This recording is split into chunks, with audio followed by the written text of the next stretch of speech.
assuming there's a recession, then do you accept that there is a recession going on in the economy? What, if anything, would you be doing differently strategically?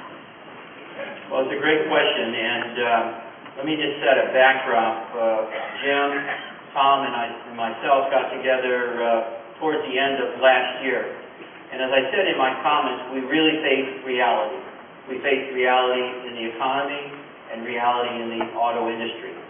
As a result of that, we broke with somewhat of a traditional view on both sides, and we identified, quite honestly, a very aggressive, conservative plan for 2008. We kind of pegged the industry at about 15.5, long before I think the rest of the industry got there. As a result of that, we were able to do a number of things. Tom Lasorda was able to resize the footprint. We went through some agonizing and tough decisions. Anytime you have to downsize and affect loyal, dedicated employees. But we did that really taking a realistic look at what the economy and the industry might bring. Jim was, again, in a similar fashion. We were quick to move on reducing some of our products within the product portfolio. He went out and talked and did a fireside chat with all of our dealers, I think in 8 cities, talking about the importance of Genesis. So in our plan, our base plan, we think we really incorporated the thinking of conservatism for 2008. We did not build in a second half recovery. If it happened, we couldn't be happier to chase the volume up and drive the leverage and the productivity. If we were wrong and weren't conservative enough, then we'll be quick to adjust as we did towards the end of the fourth quarter facing 2008. I think that the economy, some of the consumer confidence and so forth is out there. It permeates throughout everything we do. Our job is to continue to make our dealerships the attraction in the community. Our job is to make sure that our products differentiate from the competition and represent all of the aspirational desires a consumer wants when he or she comes in and puts down their hard-earned money for our vehicles. So we think that we're as well positioned as one could be. We'll continue to face the reality. We'll make adjustments accordingly. Thank you.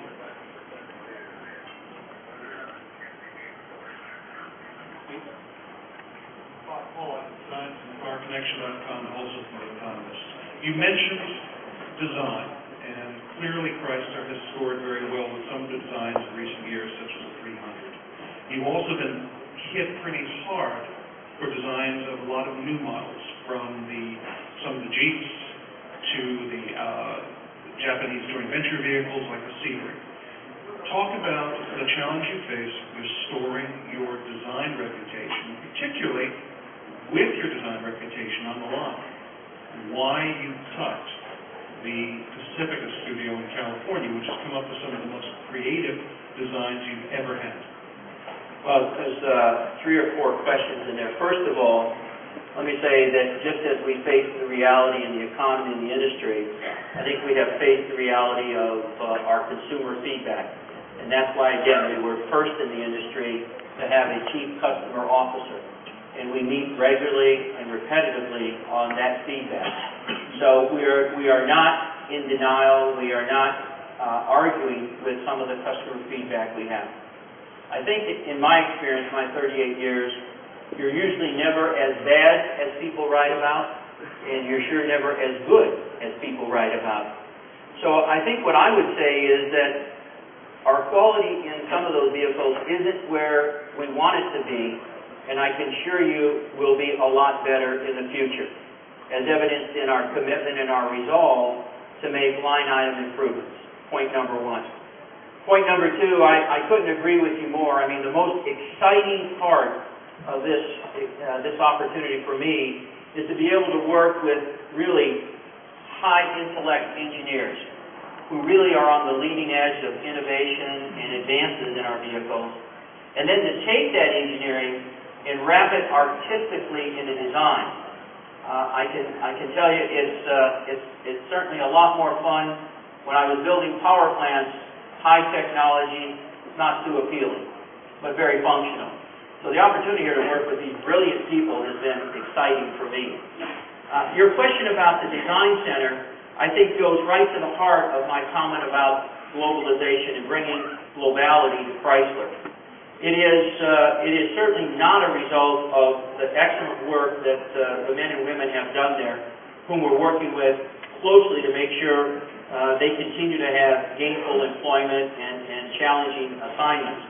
I think the challenge for us on a much broader scale is how do we search the world looking at our global centers of excellence and look for more globality in our designs.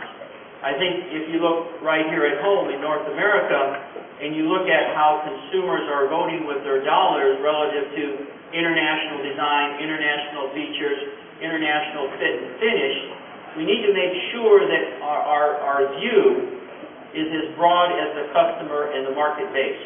So it isn't about abandoning design, it's about reaching and extending our design views on a more global basis. Can we take a question from this side of the audience? Hi, Mr. Nardelli.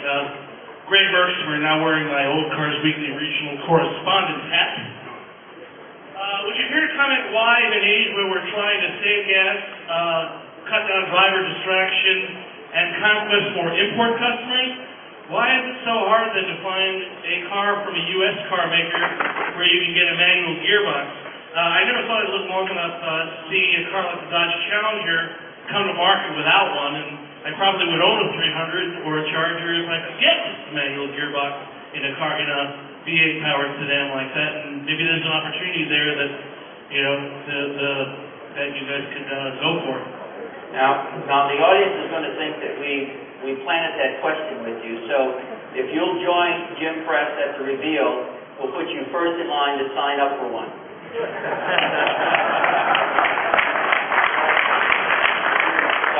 don't want to steal any of Jim's thunder, but be assured, have your pen and checkbook ready.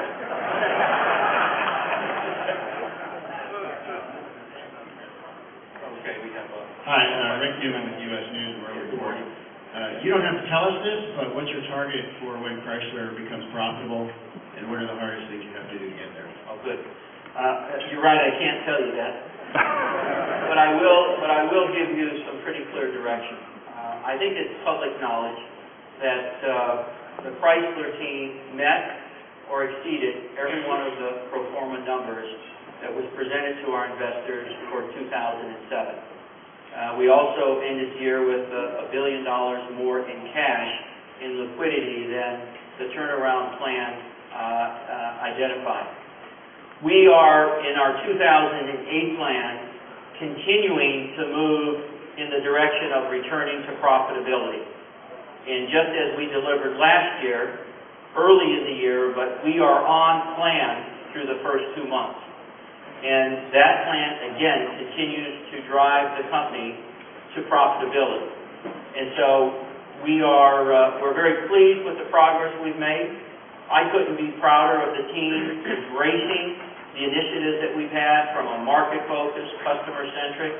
We're working very hard on driving efficiencies in our business.